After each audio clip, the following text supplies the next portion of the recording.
Il y a eu un temps dans ma vie où j'ai vraiment consommé beaucoup d'alcool.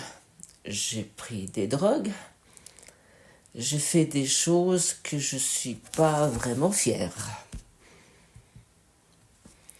Ma consommation de l'alcool, il s'est amené d'une façon un peu sournoise que j'aimais bien boire le soir une bière ou du vin et je le justifiais que chacun fait ça, que c'est normal, on est en société et ainsi de suite. Et je savais à quelque part que c'est étrange que je fais ça tout le temps.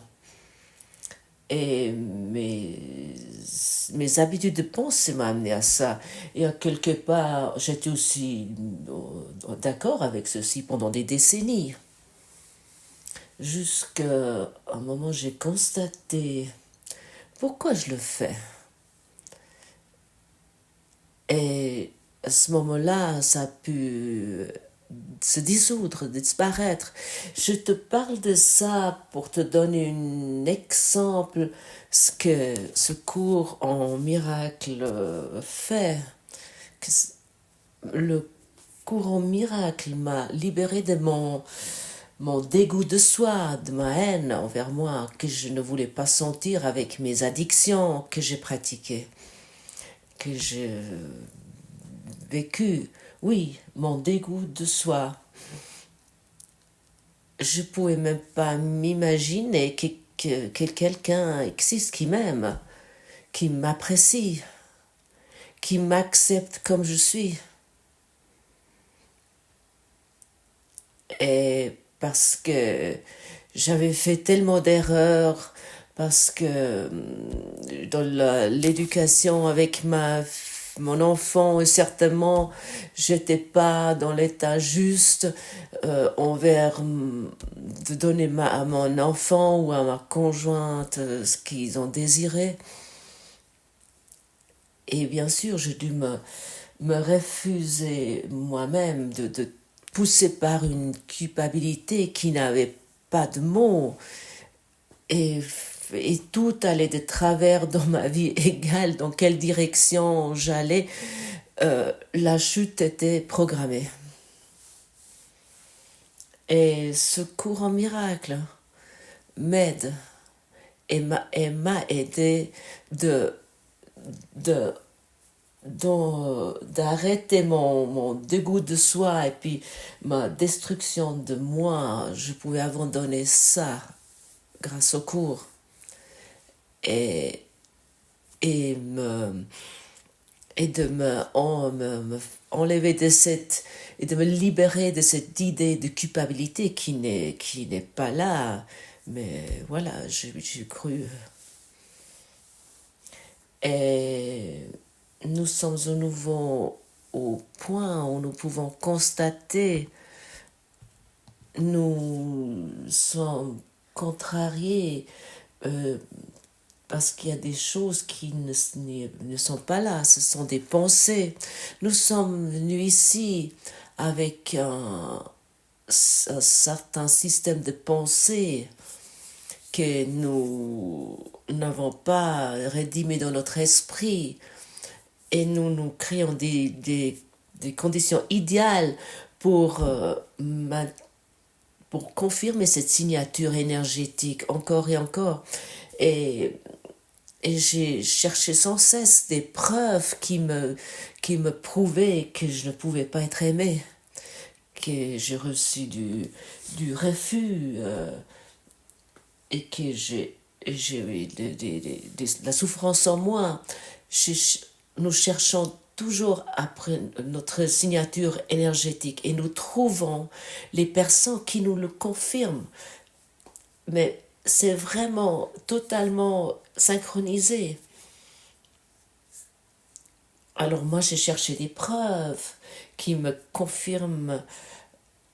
Oui, tu l'as pas mérité, tu n'es pas aimé, on te refuse, tu es quelqu'un de coupable. Continue à boire, continue à fumer. Oui, j'étais un très grand fumeur. C'est ceci que j'ai fait par dégoût de moi, par haine envers moi. Et maintenant, nous ne pouvons pas aller simplement et terminer ceci.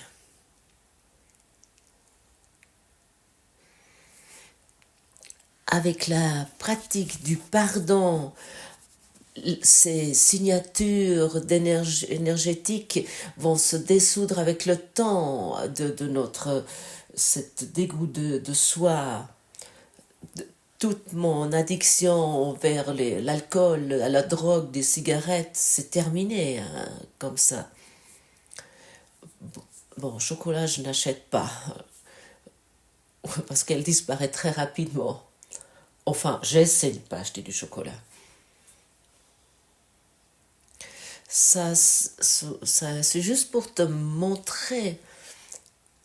Peut-être tu es en route avec des thèmes similaires, mais aussi l'addiction d'être en conflit dans les relations parce que tu ne sais pas le faire autrement. Il y a des personnes, ils ne peuvent pas vivre d'expérimenter d'être en paix avec leurs relations. Leurs parents étaient tout le temps en conflit, que c'est resté programmé, que ça doit être expérimenté sans cesse. C'est une addiction d'être en conflit dans les relations, l'addiction d'être en conflit. Euh, à l'improviste d'attaquer quelqu'un, d'attaquer l'autre, de l'attaquer avec quelque chose qui n'existe pas et d'arriver dans une contrariété qui est de provoquer des querelles qui n'a rien à voir avec les thèmes qui sont actuels. Et tout ce que nous rencontrons sans cesse, nous devrions vraiment le regarder parce que ça a quelque chose avec nous. Si par exemple tu fais partie de ces personnes qui sont sans cesse en train de ignorer leur conjoint ou le critiquer, ou qui exprime vraiment clairement ce qu'il a fait, ce qu'il n'a pas fait, qu'est-ce qu'elle a fait faux ou pas fait faux, ou qui a fait dans une direction qui me contrarie, euh, sache que, que tu dissocies l'amour pour maintenir ta signature énergétique concernant le conflit dans les relations. Pour vraiment confirmer ça, pour dire, ah tu vois, les femmes sont tous pareilles, les hommes ils sont tous pareils aussi. Et ainsi, nous voulons encore une fois regarder, il ne s'agit pas de corriger les problèmes dans le monde, mais uniquement dans notre esprit.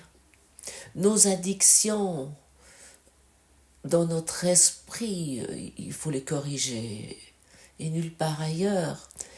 Et ne sois pas trop négligent dans ça. Regarde les choses, même moindres, pour que ça puisse se dissoudre.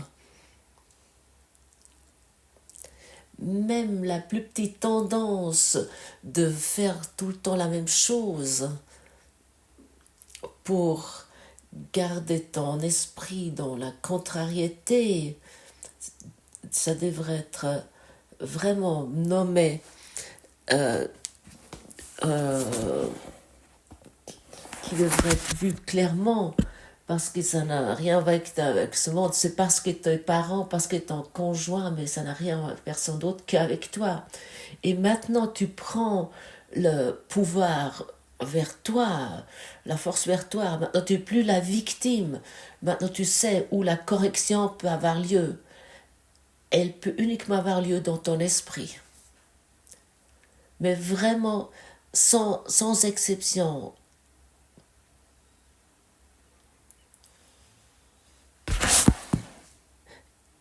il y a quelques nouveaux participants dans ce cours qui se jettent dans cette aventure, un cours en miracle. Et bien sûr, il y a des questions qui arrivent. Ah, ça, je comprends pas. Mais j'aimerais encore une fois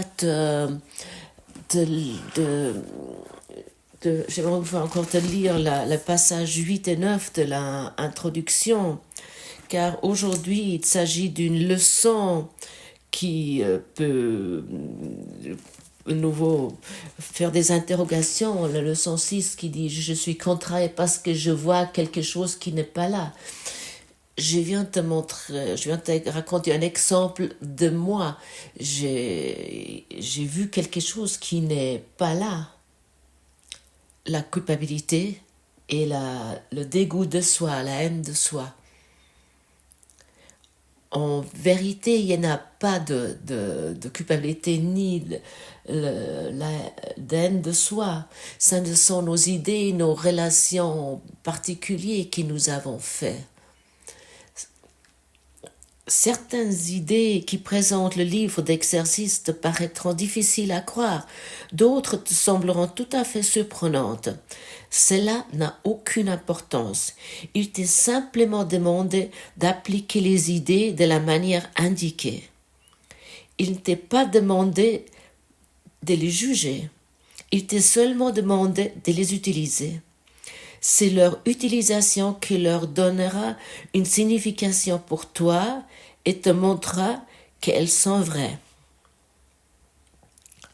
C'est-à-dire d'abord pratiquer et ensuite comprendre. D'abord pardonner et ensuite comprendre. Rappelle-toi que nous nous ouvrons dans des directions qui nous sommes fermées jusqu'à présent, qui nous étions pas conscients. Nous allons dans des domaines qui nous étions pas conscients et nous sommes confrontés avec des informations et des enseignements qui nous semblent jusqu'à présent étranges ou étrangères, qui nous a effrayés. Ça peut pas être comme ça. Ça n'a pas d'importance. Tu es invité de pratiquer la leçon comme elle est démontrée, comme elle est ici. Pense que à ça. Tu n'as pas besoin de croire les pensées. Tu n'as pas besoin de les accepter. Tu n'as pas besoin de les accueillir, ces leçons. Certains, tu dois vraiment t'opposer activement, mais ça n'a aucune importance. Et rien de tout cela n'a important que leur efficacité n'est pas diminuée, mais ne te permet pas de faire des exceptions dans l'application des idées qui contient le livre d'exercice et quelles que soient tes réactions à ces idées utilisées. Rien d'autre que cela n'est requis. Oui, au début de mon voyage avec ce cours en miracle, vraiment très très important. Ok, je ne comprends rien, je pige rien, j'ai aucune idée. Mais la leçon, j'aimerais quand même la pratiquer parce qu'elle m'amène à quelque part. Et ça, j'ai ressenti intuitivement, elle m'amène à quelque part où j'aimerais aller, dans la paix de l'esprit. Bien sûr, j'aurais préféré. Maintenant, je le cours depuis 28 ans ou 29 ans à mes côtés.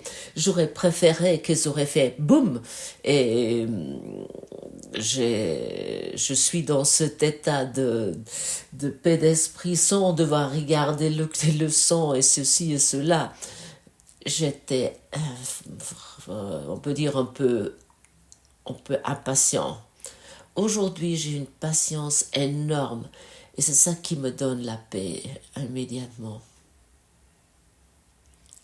Mais ces mots étaient pour moi très utiles. Ok, je ne comprends pas, je ne comprends pas ce qui est écrit ici. J'ai une idée de la paix d'esprit, mais je ne sais pas de quoi il s'agit. J'aimerais pratiquer la leçon. Et chaque fois que tu pratiques aujourd'hui cette leçon, ton idée de culpabilité, ton dégoût, ta haine de soi, ton auto-attaque, pouvoir se montrer si tu arrêtes ça. Maintenant, tu es surpris que j'utilise des mots comme la culpabilité, la haine de soi, et je raconte d'une façon que tu n'as peut-être pas l'habitude. Et malgré, je te demande de ne pas être effrayé ou choqué, mais de simplement regarder ça et te poser la question, et moi je suis où dans tout ça? Et lorsque tu constates, ah oui, pas très agréable, mais c'est vrai, mais c'est vraiment vrai, hein. Ma haine de soi, mon dégoût de soi crée ces conflits de relationnels, la culpabilité, la peur de l'avenir, le manque de se tourner en rond sans cesse. Tout ça est, est, est le résultat de ça et de mon insensibilité est créée par toute cette idée de culpabilité, de dégoût de soi. C'est vraiment très utile. Comme déjà dit, maintenant tu peux le changer. Avant, tu as toujours cru que c'est à l'extérieur et l'ego adore lorsque tu regardes vers l'extérieur sur un monde projeté pour chercher quelque chose qui n'est pas là et trouver quelque chose qui n'est pas là. Cherche, ne trouve pas. Et ce système de pensée égotique a un auto-préservation énorme. Il te dit sans cesse, génial, maintenant nous avons le cours en miracle. Et beaucoup deviennent des égos éveillés qui n'ont pas regardé leur thème. Ils n'ont pas regardé leur thème obscur. Et peut-être tu peux constater, nous sommes ici pour nous prendre pour des égos éveillés. Ah oui, je suis le Christ en Dieu. Waouh! Et le prochain thème, la prochaine contrariété peut me mettre par terre,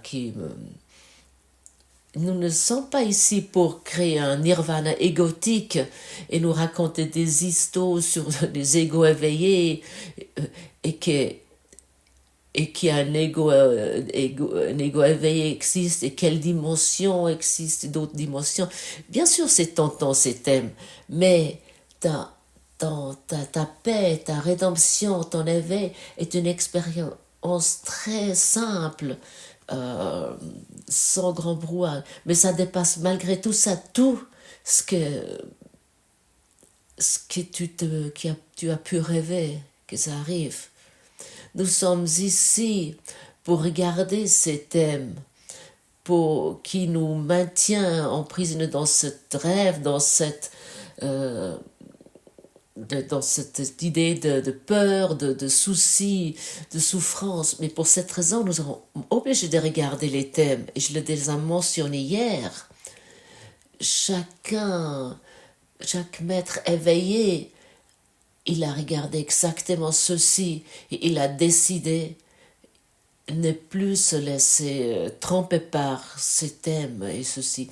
Mais autant que nous ne le voyons pas, ça va nous maintenir inconsciemment. Quelqu'un qui veut se rédimer, qui veut s'éveiller, il doit savoir de quoi il veut se éveiller. Et ça, c'est nos idées totalement fous que nous portons en nous.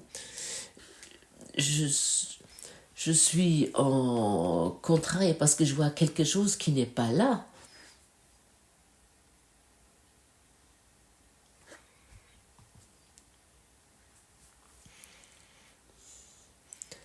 Je suis contrariée au sujet de mon conjoint parce que je vois quelque chose qui n'est pas là. Je suis je suis en colère contre moi parce que je vois quelque chose qui n'est pas là. Je suis inquiet au sujet de l'avenir parce que je vois quelque chose qui n'est pas là. Car l'avenir n'est pas là, le futur n'est pas là, il n'est pas présent. Mais je peux déjà être en colère maintenant. Mais nous faisons ça dans nos monologues fous, dans nos monologues avec l'ego, dans notre idée, notre propre idée du monde qui existe uniquement dans notre esprit. Regarde combien de personnes ont des soucis d'avenir, combien de personnes se font des soucis pour leur santé, même s'ils sont en excellente santé. Des choses qui ne sont pas là, qui n'existent pas. Mais nous cherchons des preuves. Comme déjà au début, nous cherchons des preuves pour maintenir, pour confirmer notre signature énergétique. Et voilà, je te l'ai dit. Mon conjoint me trompe sans cesse. Ou il a fait ceci ou cela, ou pas fait. Ou le monde, ou la politique, ou mon corps.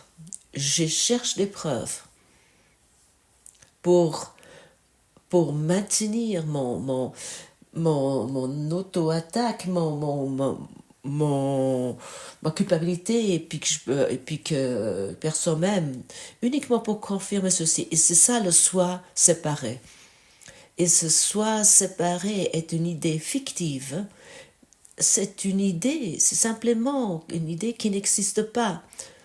Nous donnons cette idée, ce soi fictive un nom, et nous croyons être ce nom avec ses idées, ses fonctions, avec ce passé, avec ses auto-attaques et les attaques envers les autres. Et ça, nous appelons un rêve, une illusion.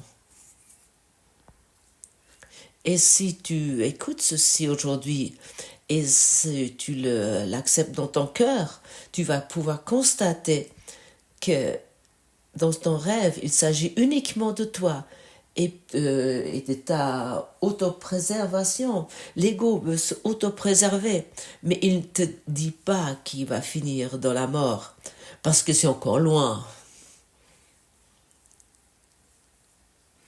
Et nous sommes ici ensemble pour abandonner cette idée de la mort, de la laisser derrière nous, ne plus donner du pouvoir. Ça veut dire de arrêter de se tourner en rond sans cesse, de transcender ceci. La transcendance n'a pas d'autre signification que de la rédemption, de s'éveiller d'un rêve, des illusions que tu as fait. Je suis contrariée parce que je vois quelque chose qui n'est pas là. Et ça, tu peux pratiquer ça et l'appliquer sur tout. Mais vraiment sur tout, tu peux l'appliquer. Égal qui tu rencontres ou quoi que tu rencontres.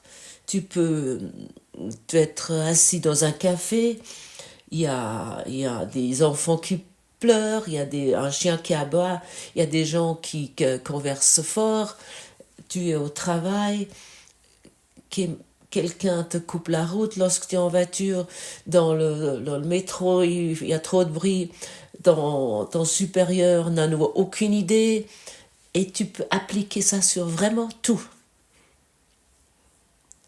Et comme déjà dit, qu'avec la pratique, la compréhension va arriver. Ça va être dans ton esprit, ça va s'éclairer et tu vas t'éclore, qui est déjà en toi, mais avec ces monologues, ces réflexions sur soi-même, c'est totalement bloqué, c'est limité, c'est pas vu. Pour dire encore une fois, dans ton rêve, il s'agit uniquement de toi. Maintenant, tu penses peut-être, mais il s'agit aussi de mes enfants, j'aime mes enfants. Non. Ah, mes enfants, j'aime mes parents. Mais alors, au moins, mon conjoint, non. oh ma voisine. Non, il s'agit uniquement de toi. Et pour cette raison, tu te trouves séparé de tout. Tu n'aimes pas tes enfants autant que ton filtre égotique, ton filtre d'esprit actif. Tu n'aimes pas ton conjoint ni tes parents autant que le filtre égotique est actif. Et ce cours nous aide de dissoudre notre filtre égotique, de le faire disparaître.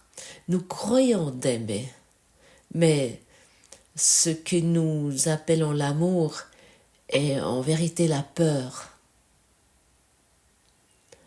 Peur de perdre quelqu'un qui n'est pas là.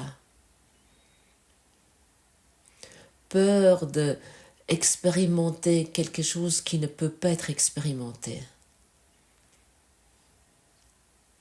Et ainsi nous reconnaissons pas par pas que tout est un appel à l'amour, que nous voulons répondre avec joie. Et ça, nous pouvons faire, par exemple, aujourd'hui, lorsque nous acceptons, et je suis contrariée, je suis en colère parce que je suis inquiet, parce que je vois quelque chose qui n'est pas là.